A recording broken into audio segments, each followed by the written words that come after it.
Attention business owners and entrepreneurs. Today's show is for you. We will be delivering key business advice for small business owners on this edition of the Inside BS Show. Hey now, I'm Nikki G. This is the Inside BS Show. I'm here this morning with Dave Lorenzo, the godfather of growth. Dave, how are you? I'm great, Nicola. I am absolutely fantastic. Anytime I get to do these shows with you, it's a good day. How are you today? I'm great, thanks. Couldn't agree more. So today is all about small businesses and entrepreneurs. We are delivering our top pieces of advice for small business owners. So let's begin, Dave. Let me throw it over to you. What is the top piece of advice you would give a small business owner in order to be successful? The top piece of advice for small business owners and entrepreneurs from me is get paid in advance. I know you lawyers, you hate this piece of advice because for some reason you love to get paid much later if you get paid at all, right? So my number one piece of advice, cash flow is king. Without cash, there is no business. So get paid in advance. I'll tell you two quick stories. Story number one. Picture this. It's 1992, and I'm some young punk hotel manager just minted by Concord Hospitality after a career at Marriott, and they hire me to take over a Days Inn at the Meadowlands Sports Complex. And that Days Inn is full of hookers, bikers, and truckers because there are 3 strip joints right across the street. And my task is to renovate that hotel and reflag it into a Fairfield Inn by Marriott in 18 months.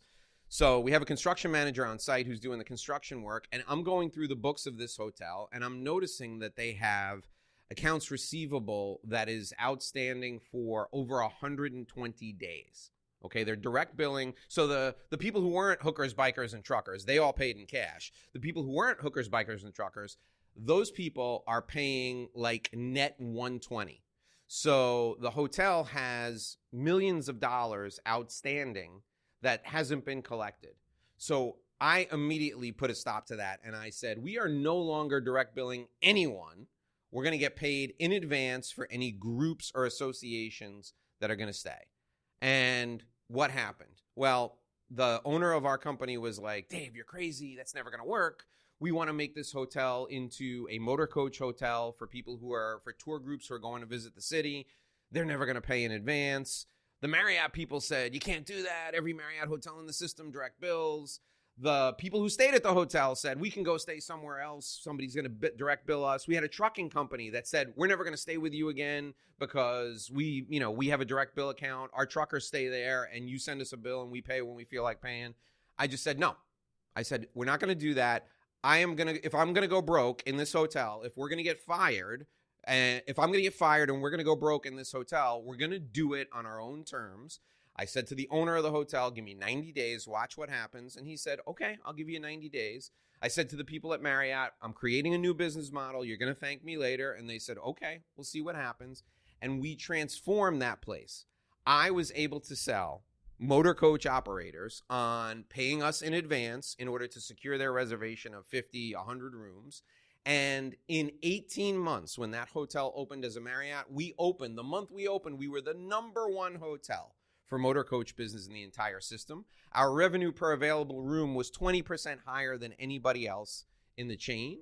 And the reason was because we just put systems and processes in place and we sold our clients on how that was good for them. So if you're in a business right now, like Nikki G, you're a lawyer and you think I got to send out bills and wait to get paid, or I don't need to replenish my retainer, or you're in any other business, get paid in advance. Small business owners, entrepreneurs, if you don't get paid in advance, you have more time and money going into collecting that receivable than it's worth. And if you don't collect, you're out of business.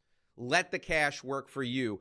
Great phrase that I use all the time is rich people get paid in advance, poor people get paid after the work is done. You want to be a rich person. What do you think about that, Nikki G? No, I think it's great. So I have to address the point about lawyers, right? It's not that they hate getting paid in advance. That is an aspect of running a business. And a lot of lawyers are focused on, I just need to do the legal work. Bad idea is not focusing on thinking of your law practice as a business, because you ought to be getting paid first. Otherwise, how are you going to be collecting what you are earning? It's great that it's sitting on a spreadsheet, you're looking at all that money, but it's not in your bank account. Problem.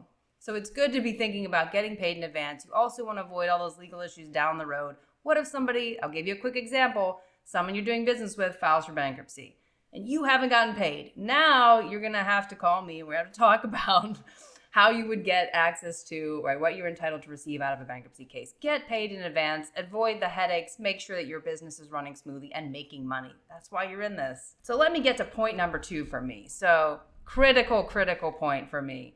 Hire a good accountant right from the get-go. So you're focused on making money, you know the way to do that, you've developed a plan, that's why you're an entrepreneur or business owner. But if you are not putting together your books as you're going along, it will create many hurdles for you later on. It will be a time sink for you. It will be a headache for you. It will not be enjoyable for you in any way. So common example is you are now at a point where you need some type of financing for your business. We all know what that process is like to get a loan, even if it's just a home loan. It is, you will drown in paperwork. Now imagine you have a company and you don't have all of those books nice and tidy so that you can hand that over to your broker to try to get a financing for your business. It's going to be a mess. You're going to have to hire somebody then to now recreate all of that. So do yourself a favor, hire an accountant right from the get-go. Make sure your books are being kept nice and tight so that when you get asked for that P&L statement, you've already got it. Wait, my accountant's tracking that. Actually, it's up to date. We just finished it up last month. You have it as you're going along throughout the year. That way, anytime you need to access those records, it's right there in front of you. It's going to help you run more efficiently. It's going to save you headaches down the road.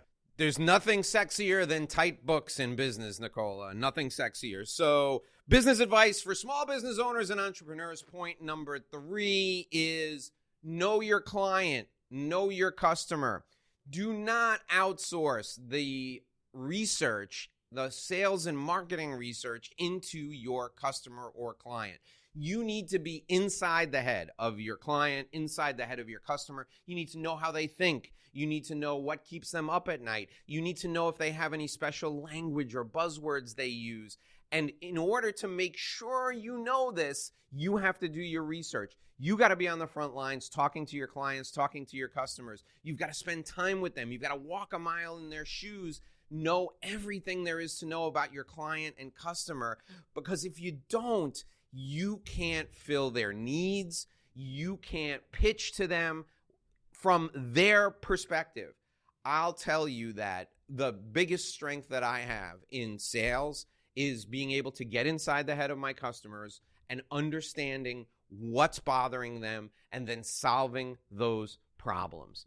There's a system called the Sandler Sales System. You've heard us talk about it here on the show before. I have a lot of respect for Sandler sales trainers. I really like the Sandler Sales System. But the thing that I think Sandler gets wrong is they look for pain. They want pain that the business owner or the customer, whoever your customer is, if you're in B2B, it's a business owner. If you're in B2C, it's a consumer. They want to solve the pain that this person is facing. In reality, you're solving a problem, and that problem is causing that person pain.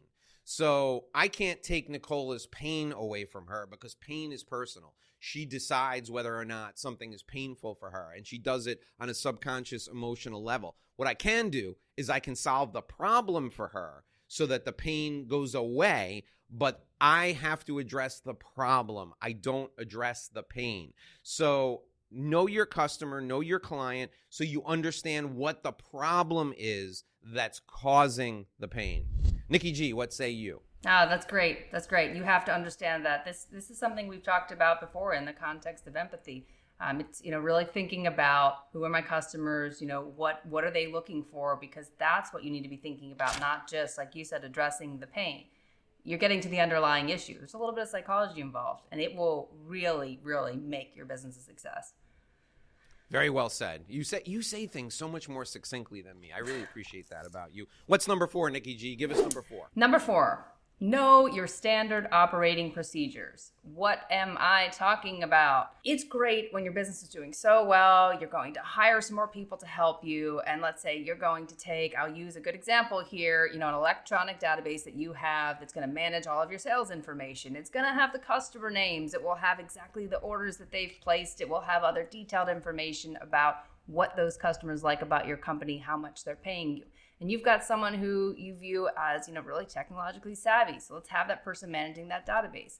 If you don't have an idea about that component of your operating system, and I've seen this, it will get you into trouble later on. Why? Because you will be extremely vulnerable as a business owner without having some oversight into each aspect of your business. So if you're allowing that to operate independently and not having some knowledge of it, if that person leaves, or if that system, collapses, you've got no way to come back in and quickly replace it and keep your business up and running. It will essentially stop your business if you don't have some level of insight into it.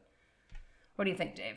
I think that's great advice, Nikki G. Knowing your SOPs is critical. That's a piece of advice number 4 for small business owners. Those of you who are watching today, those of you who are listening, if you like what you heard, do us a favor, listen to or watch another show. That would really help us out, and it's going to help you out too, because let's face it, this is good stuff. My name is Dave Lorenzo. I'm the godfather of growth, and she is Nikki G. And we're here every stinking day with great stuff just like this. Until tomorrow, here's hoping you make a great living and live a great life. Don't forget, there's nothing sexier than good, tight books. We'll see you tomorrow.